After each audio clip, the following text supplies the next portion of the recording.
Hello, I'm Miriam Goodman. And I'm Lynn Winter-Gross. We're the hosts of Not Born Yesterday, an award-winning podcast that examines the problems and solutions of growing older today. Today, we are presenting a bonus episode in partnership with the San Francisco Chronicle's Season of Sharing Fund to bring much-needed attention to rental assistance programs in our community. Rental assistance programs like the Season of Sharing Fund exist around the country and are there for people when a month or two of rent can make the difference between staying in their homes or becoming unhoused. Ultimately, rental assistance programs help prevent homelessness. In the spirit of the holiday season, today we are eager to share the story of Marlus Stewart, a 72-year-old retired nonprofit leader in Sonoma County, who ended up homeless after she got sick. Her story is part of Sharing Stories, Season of Sharing Fund's 6-episode podcast. Keep listening after the story to find out how to apply for rental assistance in the Bay Area and how you can support rental assistance programs wherever you are. And now, I'll let Sharing Stories host David Boyer introduce you to Marlus. Hello, and welcome to Sharing Stories, a seasonal podcast featuring profiles of help and hope from the Season of Sharing Fund. I'm David Boyer. Did you know that adults over 50 are the fastest growing group of people experiencing homelessness in America? Their fixed income simply can't keep up with rising rents and inflation. What this means is that many of our older neighbors are one crisis away from falling behind and having an incredibly hard time catching up. They're one crisis away from having to choose between rent and necessities like food and medicine. And in some cases, one crisis away from becoming homeless. Over the course of this series, I'm going to introduce you to a few folks who've recently received one-time support from Season of Sharing Fund, plus a couple of people who helped make it happen. Are you David? I am. David, I'm Marlus. Hi, Marlus. Come on. Today, we'll meet Marlus Stewart and her Shih Tzu, Mercedes Marie. I visited them at their apartment in Sonoma County. Season of Sharing helped her pay the deposit, so she was able to move into a new building just for seniors. Oh, hello. So this is the apartment building. That's our community room. Great. So I wear a mask in the elevator because I've had COVID twice since I've been here, and I end up in the hospital really sick. So I have to be very careful. For decades, Marlus worked for nonprofits that helped people overcome addiction. But when she got sick and a family tragedy struck, it was Marlus who needed a little assistance. Do you want some water? I have bottled water if you want. Sure. Okay. Love some. My name is Marlus Stewart, and this is my dog, Mercedes Marie. And it's me and her. We live here. I am a 71-year-old woman who has had help through Season of Sharing to get into my apartment, and that took me from being homeless, living in my car and living at other people's houses, to my own house for me and my dog Mercedes. I'm curious, what does the word home mean to you?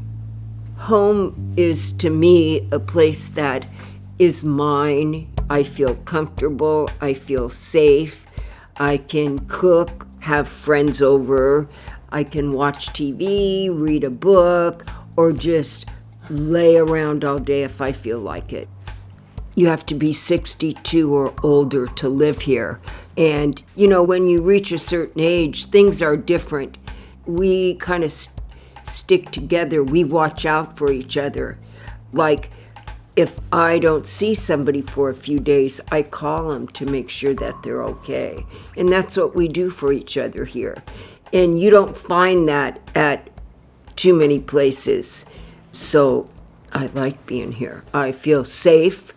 I feel like if I needed somebody, they're right there.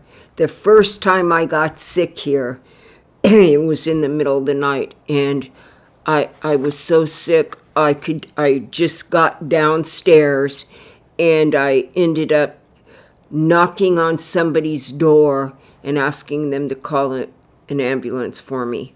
I couldn't even get my phone or do anything like that. I was throwing up, so he called an ambulance and he sat with me until they came. And it was like in the middle of the night.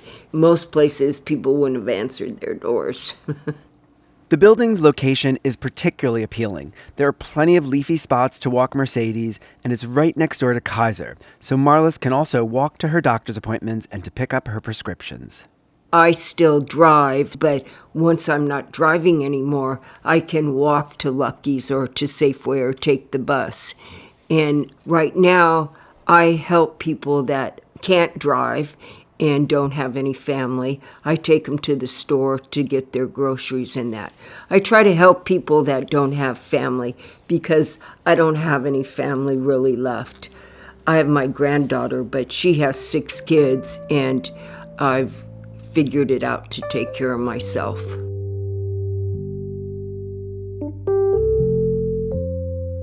The holiday season means a lot to Marlus, but she's had to adjust her rituals as she's gotten older. At holidays, I used to have my whole family, my son and his kids, and my mother-in-law and my aunt. We'd have big dinners. Now, since my son passed away and a lot of my family have passed away, I don't have those family dinners. So now what I do is I cook a big holiday dinner and I take it downstairs, and people that don't have family come and we eat together, like at Thanksgiving and Christmas and big holidays. So if you don't mind, can you tell me a bit about your childhood? I was born in Sioux City, Iowa, and I had 6 brothers and sisters. My mother died first. I was 11. And my father died 6 months later. And the 4 youngest of us kids, we were sent out here to California to live with an aunt and uncle. And the other brothers and sisters stayed back in the Midwest. And so I hit Marin County in the 60s. And you have to understand that I came from the Midwest. We weren't very wealthy, and so it was quite a culture shock. So even though I lived in a nicer house, I lived in Marin County, I had a lot of advantages that I didn't have with my parents, I would have given anything to go back and be with my family. It was hard here for me. And then I graduated from high school, and I ended up turning 18 in February, had my son in March, and graduated in June. And I was already out on my own. I had been emancipated, so I was living on my own. And so that's about all I can say. Yeah. Mercedes. Well, lay down. Mama give you a Charlie bear. Come on. Come on. But you gotta be quiet. Come here. You're distracting Mommy. There.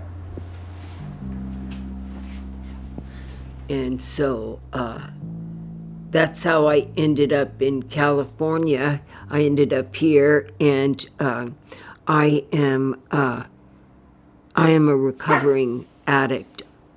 I got clean in 1985. I came from Marin County up here and went into a program, and I was there for a year, and then I decided that I wanted to help other people, because if I could change my life, they could change their life. And so I ended up going to work for a nonprofit here in Sonoma County. Mercedes. It was drug and alcohol treatment for adolescents. We had programs in schools. We had programs for women and children. We had residential for adults. So we did a lot of work. I started out as a receptionist, and over the years, I worked my way up to where I was the First, I was the associate executive director, and then when my boss retired, I took over the agency. And after I went to work for the county. And so I helped people. And when you say, if I could do it, anyone could, how does one do it? Well, when I came to Sonoma County, I had left Marin County, and I left everything behind me. And I went into a program, and it was a 12-step program. And I saw other people that had come from similar situations like I had been in, and they were working, had a family, were clean and sober. And so I knew that if they could do it, I could do it too. So I got clean and sober, and I started helping other people. Do you go back to Marin ever, and sort of what's it like to be there? I went there once before I finished the residential program that I was in, and I saw some people that I knew from before, and I realized that they were doing the same things and saying the same things they were saying when I left. Nothing had changed. And so I knew then that there was no place back there for me. So. Wow. Yeah. And my son also had a problem with drugs and alcohol. And so that was the hardest thing for me. I still feel a lot of guilt. And I should have known he was suicidal. I should have known. But I didn't. And I don't know if there was anything I could have done, but... Understandably, it has been a rough few years for Marlus. After I retired, I got really sick, and I ended up having to go to live with my granddaughter, and I lost everything. And so that it didn't work out for me to live with my granddaughter and all her children. It was too hard for me at my age. And so I left there, and I stayed in motels. I stayed in my car. I stayed at friends. I just did what I had to do with Mercedes. And after all these years to be homeless, it was hard. And my son had committed suicide in the midst of all this. So it was, I lost it. Yeah. And I got angry a lot, but I tried to push that aside and look at the positive in everything. And it was hard. It was hard sometimes. I worked hard. I worked and took care of myself for a long time, and everything just kind of fell apart.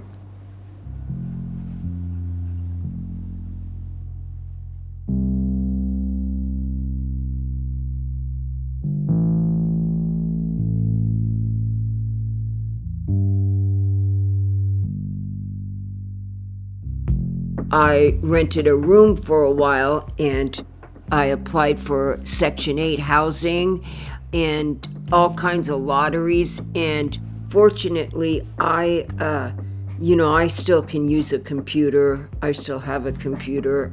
I can fill out applications.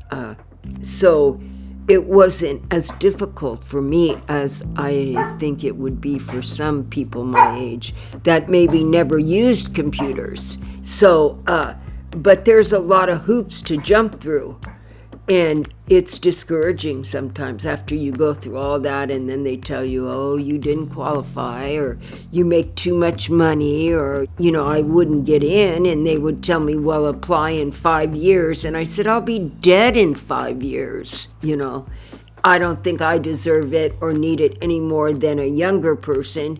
But when you tell somebody at 71, wait 5 years, the first thought in your mind is, forget it, I won't even be around then. I need help now. So you just pick yourself up and keep going. That's all you can do. So try to stay positive, that's all.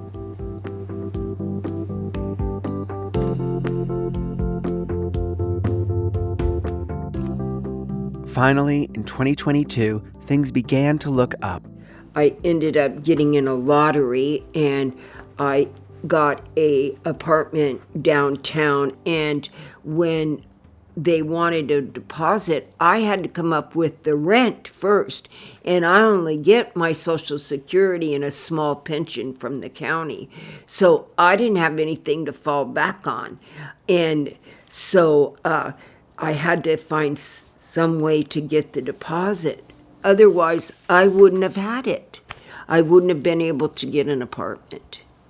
Because it's hard to come up with that and your rent and survive, And Season of Sharing helped me with the deposit for my apartment downtown. They paid the deposit. And without a deposit, I would be back out on the street. Like many Season of Sharing Fund recipients, Marlus learned about the fund through a local caseworker who was helping her find housing.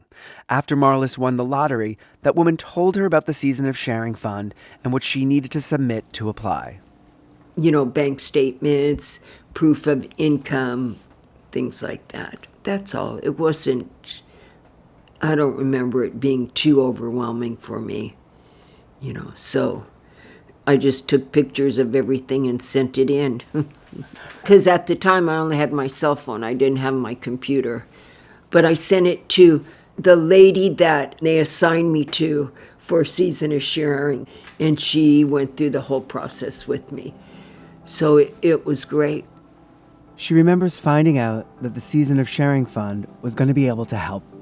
Oh, I couldn't believe it. I was so happy. Mercedes and I had been without a home for a while, so I just couldn't believe it. The building was for all ages, and she lived there for a little over a year. When a new senior housing complex opened up nearby, she was able to secure an apartment there. And because her new building is owned and managed by the same company as her old building, she was able to seamlessly transfer the original deposit from Season of Sharing Fund to her new home. I don't know what would have happened if the Season of Sharing hadn't helped me with my deposit. I wouldn't be where I am today. It was a lifeline to a home for me.